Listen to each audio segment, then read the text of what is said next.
नमस्कार, IBC 24 उत्तर प्रदेश में आप सभी दर्शकों का स्वागत करता हूं। मैं राहुल सौमित्र। ये सब आप भली भांति जानते हैं कि आने वाले दिनों में उत्तर प्रदेश में 10 सीटों पर उपचुनाव होना है। अच्छा, अब सबसे बड़ी समस्या क्या है कि 10 में से कितनी सीटें सहयोगी दलों को दी जाए और कितनी सीटें अपने पास रखी जाए। तो IBC 24 उत्तर प्रदेश के पास एक एक्सक्लूसिव जानकारी है।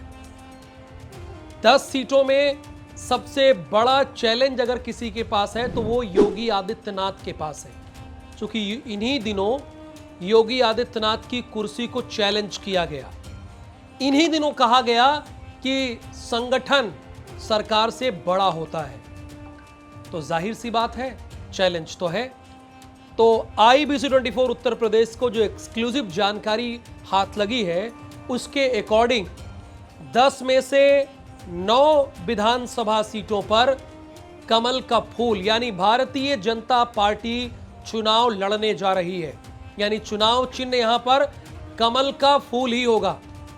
और एक सीट जो कि इसके पहले 2022 में भी वहां से RLD जीती थी जब उनका समाजवादी पार्टी से गठबंधन था, तो मीरापुर की सीट RLD के खाते में जाएगी।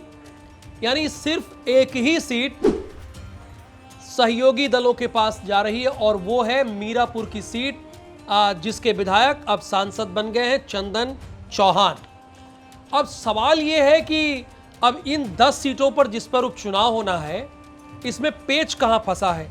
अब देखिए, पेच फंसा है चूंकि निषाद पार्टी ने मझवा, जो कि मिर्जापुर में आता है, जिला मिर्जापुर में आता है, और इसके साथ कटेहरी जो अंबेडकर नगर जिले में आता है, ये दोनों सीटें निषाद पार्टी के पास थी 2022 में, जिसमें से उसे एक पर जीत हासिल हुई थी और एक पर हार गई थी। वो कटेहरी चूंकि वहां पे लालजी वर्मा जीत गए थे चुनाव, अपना बड़े मार्जिन से जीत गए थे। तो अब सवाल यह है कि निषाद पार्टी ने 2 विधानसभा सीटों पर इन 10 में से चुनाव लड़ा था 22 में। ये मझवा वाली सीट जीत गई थी और कटेहरी, जहां पर समाजवादी पार्टी के लालजी वर्मा चुनाव जीते थे, वहां पर हार गई थी। तो जाहिर सी बात है, अगर इस लिहाज से देखा जाए तो 2 सीटों पर निषाद पार्टी अपना दावा ठोकेगी। लेकिन जैसा कि मैंने कहा कि IBC 24 उत्तर प्रदेश के पास इस बात की एक्सक्लूसिव जानकारी है कि 9 विधानसभा सीटों पर चुनाव चिन्ह कमल का फूल ही रहेगा। हो सकता है कि इसके बाद बीच का कोई रास्ता निकाला जाए और निषाद पार्टी का कोई कैंडिडेट कमल के फूल पर चुनाव लड़े। ध्यान होगा, बड़ी बात नहीं है। प्रवीण निषाद, जो कि संजय निषाद के सुपुत्र हैं, वो कमल के फूल के निशान पर चुनाव लड़कर जीत भी चुके हैं 2019 में। तो ये फॉर्मूला आ सकता है। अच्छा, ये फॉर्मूला है क्यों?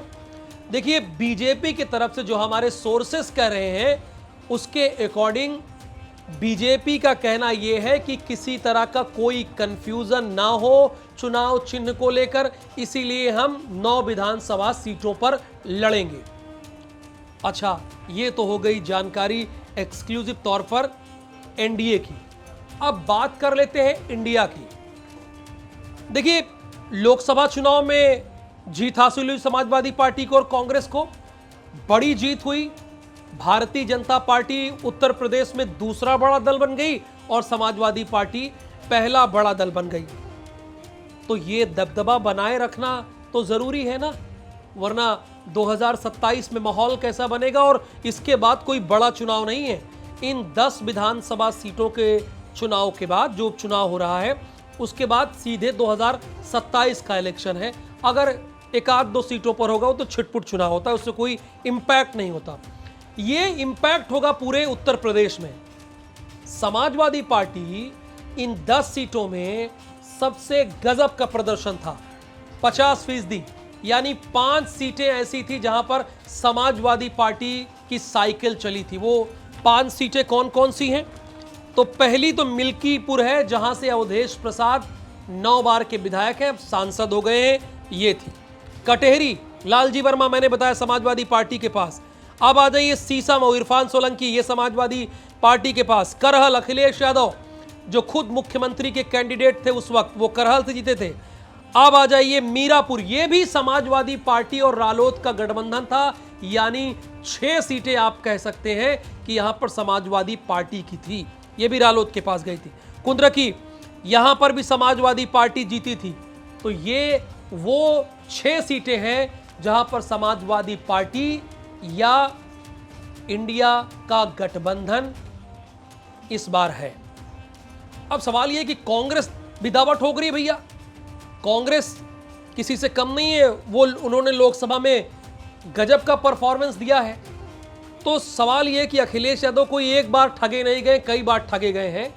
देखिए, ठगने का मतलब मैं ये बता रहा हूं कि अखिलेश यादव जब मुख्यमंत्री थे 2017 में 2 लड़कों की जोड़ी यानी राहुल गांधी के साथ चुनाव लड़े, कितने सीटों पर आ गए? 54 सीटों पर आ गए, सिमट गए।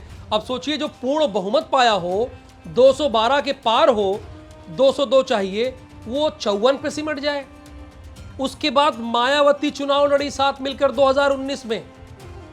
इसमें हुआ क्या? बुआ भतीजे की जोड़ी हुई, 10 सीट मायावती जीत गई, जिनका शून्य बटे सन्नाटा था 10 सीटें जीत गई, और अखिलेश रह गए 5 पर, वो तो घट के 3 भी हो गए थे बाद में। तो अब समाजवादी पार्टी से बार्गेनिंग करेगी कांग्रेस, खबर इस बात की पुख्ता है। जो 10 मॉल एवेन्यू रोड से खबरें मिल रही हैं मुझे, यानी कांग्रेस का पीसीसी का उत्तर प्रदेश में दफ्तर, वहां से जानकारी यह है कि समाजवादी पार्टी से कांग्रेस भी इन 10 सीटों में दावा ठोकने को तैयार है। दोनों के लिए यह चुनाव डू और डाई का है। अब आप सोच रहे होंगे कि योगी आदित्यनाथ के लिए तो यह कह सकता हूं, लेकिन अखिलेश के लिए क्यों कह रहा हूं? भैया, अखिलेश यादव 2 विधानसभा का चुनाव अपना हार रहे हैं, और इतने लंबे समय तक कभी समाजवादी उत्तर प्रदेश में सत्ता से बाहर नहीं रहे जब से यहां पर हैं, लेकिन 2 बार से चुनाव अपना बुरी तरह हार रहे हैं। तो अखिलेश के लिए भी ये चुनाव उपचुनाव डू और डाई का है। योगी आदित्यनाथ के लिए क्यों मैं ये कह रहा हूं, आप बताइए।